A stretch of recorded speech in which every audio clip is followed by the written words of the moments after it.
America president Donald Trump గత శుక్రవారం నాడు అంటే మార్చి 14న 19వ శతాబ్దం నాటి చట్టాన్ని ఎత్తివేసి వెనుజులాకు చెందిన క్రైమ్ సిండికేట్ గ్యాంగ్ సభ్యులను దేశం నుంచి పంపించి వేయాలని అనుకున్నారు. అప్పటికే ట్రంప్ 2 విమానాల్లో 261 మంది వెనుజులాకు క్రైమ్ గ్యాంగ్ను సభ్యులను దేశం నుంచి పంపివేశారు. అయితే ఫెడరల్ కోర్టు ట్రంప్ చర్యలను తప్పుపట్టింది. వెనుజులా క్రైమ్ గ్యాంగ్ను బలవంతంగా దేశం నుంచి తరలించరాదని ఆదేశించింది. దీంతో ట్రంప్ స్వంతంగా తీసుకుంటున్న నిర్ణయాలకు మరోమారు కోర్టు అడ్డు తగిలినట్లయింది. ఇక వెనుజులా క్రైమ్ సిండికేట్ గురించి ఈ సందర్భంలో మరింత సమాచారాన్ని తెలుసుకుందాం.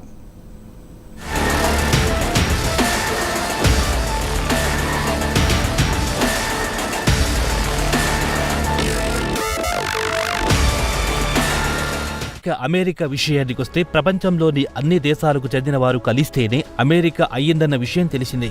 అమెరికా అభివృద్ధికి ప్రతి దేశానికి చెందిన పౌరులు ఇతోధికంగా పాటుపడిన వారే. వారిలో మంచివారుంటారు, కొందరు చెడ్డవారు ఉంటారు. అయితే అమెరికాలో కూడా కొన్ని దేశాలకు చెందిన క్రైమ్ సిండికేట్లుగా పనిచేస్తున్నాయి. ఒకప్పుడు షికాగో నగరాన్ని ఇటాలియన్ మాఫియా ఏలింది. గాడ్ ఫాదర్ సినిమాను చాలా మంది చూసే ఉంటారు.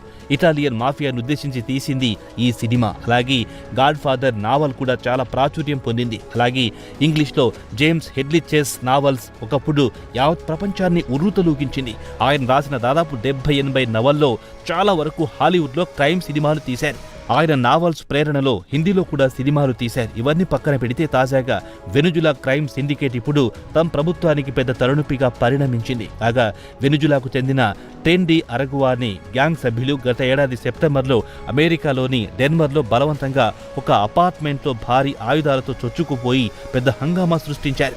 నగరం మొత్తాన్ని తమ అదుపులో తీసుకుని నానా భీభత్సం సృష్టించారు. ఇప్పుడు ట్రంప్ తన ఎన్నికల ప్రచారంలో బిజీగా ఉన్నారు. ఆ సమయంలో వెనుజులియన్ గ్యాంగ్ ఆగడాలను ఇక ఏమాత్రం సహించను, తాను అధికారంలోకి వచ్చిన వెంటనే దేశం నుంచి వారిని తరిమేస్తారని హెచ్చరించాడు. చెప్పిన విధంగా ట్రంప్ గత వారం 2 విమానాల్లో వెనుజులియన్ క్రైమ్ సిండికేట్ సభ్యులను దేశం నుంచి పంపించేశారు.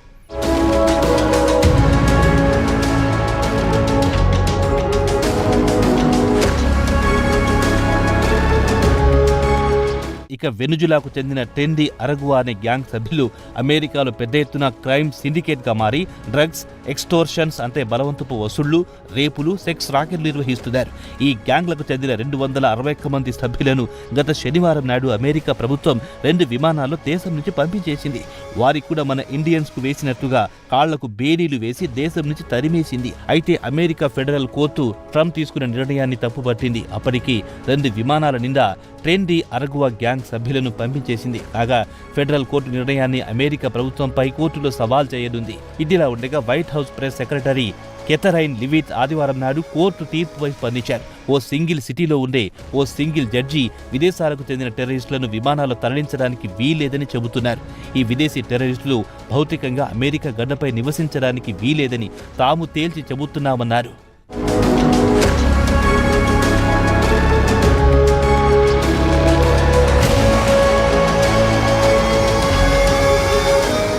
ఇంతకు వెనుజులాకు చెందిన అత్యంత ప్రమాదకరమైన టెన్ డి అరగువా లేదా టీడీఏ సభ్యులెవరు అనే విషయానికొస్తే టీడీఏ అంటే స్పానిష్ భాషలో అరగువా నుంచి వచ్చిన రైలని అర్థం. కాగా ఈ గ్యాంగ్ 2014లో సెంట్రల్ వెనుజులాలోని అరగువా రాష్ట్రంలో టోకోరోన్ జైల్లో ఏర్పడింది. ఈ గ్యాంగ్ పేరు పెట్టడానికి అసలు కారణం అక్కడి రైలు రోడ్డు కార్మికులు రైల్ రోడ్ కనెక్షన్ కారాకాస్ నుంచి అరగువా వరకు నిర్మించిన కార్మికుల యూనియన్ పేరుతో క్రైమ్ గ్యాంగ్ ఏర్పడింది. కాగా టీడీఏకు చెందిన క్రైమ్ బాస్లు డ్రగ్స్, కిడ్నాపింగ్ నెట్వర్క్ నడిపిస్తుంటారు. వీళ్ల బాస్లు జైల్లో కూర్చొని తమ గ్యాంగ్ ను కంట్రోల్ చేస్తుంటారు. కాగా ఈ గ్యాంగ్ టోకోరాన్ జైల్లో మొత్తాన్ని తమ అదుపులో ఉంచుకుంది. కాగా టీడీఏ గ్యాంగ్ వ్యాపారాల విషయానికి వస్తే జూ, డిస్కో, రెస్టారెంట్ బార్లు నడుపుతుంటాయి. అలాగే మర్డర్లు కానీ కిడ్నాప్ల ప్లాన్లు కూడా జైలు నుంచి చేస్తుంటాయి టీడీఏ గ్యాంగ్లు. అయితే 2017లో వెనుజులా తీవ్రమైన ఆర్థిక సంక్షోభంలో కూరుకుపోయింది. దీంతో టీడీఏ క్రైమ్ సిండికేట్ తమ క్రిమినల్ కార్యకలాపాలను పొరుగున ఉన్న కొలంబియా, పెరు, చీలీలకు విస్తరించింది. వీరి నేరాలు ఏ స్థాయిలో చేరాయంటే దేశం నుంచి పారిపోయిన ప్రెసిడెంట్ నికోలాస్ మదురో ప్రభుత్వంలోని కీలక సభ్యులను కూడా రిక్రూట్ చేసుకుందని చెబుతున్నారు. కాగా నికోలాస్ మదురోను అక్కడి ప్రజలు డిక్టేటర్ అని విమర్శిస్తుంటారు. కాగా ఈ గ్యాంగ్ ప్రస్తుతం డ్రగ్ దందా నెట్వర్క్ తో పాటు సెక్స్ ట్రాఫికింగ్ రింగ్స్ నిర్వహిస్తోంది. దక్షిణ అమెరికాలో వెనుజులాకు చెందిన పౌరులు ఎక్కడుంటే వారి నుంచి బలవంతంగా డబ్బు వసూలు చేస్తుంది. చెబుతున్నారు. ఈ ఏడాది జనవరిలో చిలీ ప్రభుత్వం వెనుజులా ప్రభుత్వంపై మండిపడింది. అక్కడి ప్రభుత్వం టీడీఏ గ్యాంగ్తో చేతులు కలిపి వెనుజులాకు చెందిన మాజీ ప్రతిపక్ష నాయకుడు మిలిటరీ ఆఫీసర్ రోనాల్డ్ ఒజేడాను హత్య చేయించిందని ఆరోపించింది. కాగా గత ఏడాది మార్చితో జడేజా మృతదేహం చిలీలోని శాంతియాగోలో కనిపించింది. కాగా జడేజాను టీడీఏ సభ్యులు కిడ్నాప్ చేసి హత్య చేశారని చిలియన్ పోలీసులు ఆరోపిస్తున్నారు.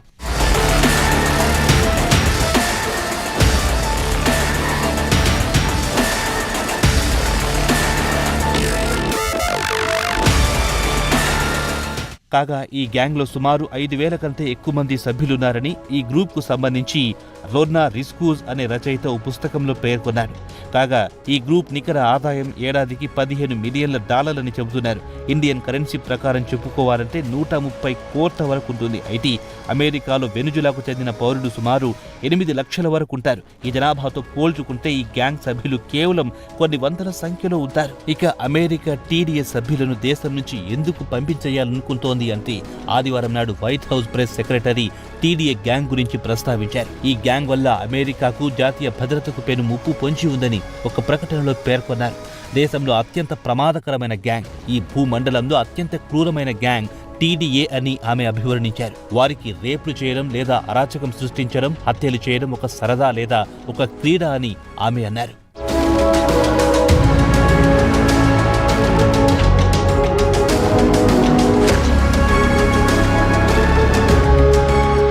ఇక టీడీఏ సభ్యుల అరాచకాల విషయానికి వస్తే న్యూయార్క్లోని 2 పోలీసు అధికారులను హత్య చేశారు ఈ గ్యాంగ్ సభ్యులు. అలాగే దక్షిణ ఫ్లోరిడాలో మాజీ వెనుజులాకు చెందిన పోలీసు అధికారిని హత్య చేసింది ఈ గ్యాంగ్. అలాగే టీడీఏ క్రైమ్ సిండికేట్ విషయానికి వస్తే షికాగో నుంచి టెక్సాస్ వరకు వీరి ఆగడాలకు అంతే లేకుండా పోయింది. అలాగే అమెరికాకు చెందిన పోలీసులు టీడీఏ సభ్యులను New York, Pennsylvania, Florida, Texas, California నుంచి అరెస్ట్ చేశారు.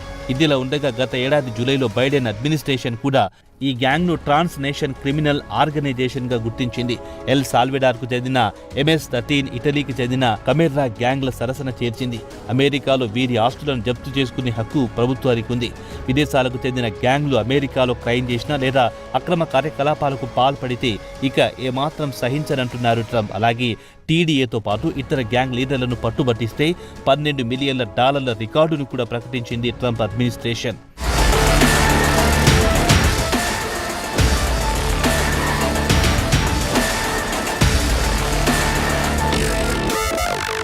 ఇక ఈ గ్యాంగ్లను గుర్తించడం ఎలా అన్న విషయానికి వస్తే ఈ గ్యాంగ్ సభ్యుల భుజాలకు ఒక గుర్తింపు టాటూ ఉంటుంది. దాన్ని బట్టి వీరు టీడీఏ గ్యాంగ్ కు చెందిన సభ్యులుగా గుర్తిస్తారు.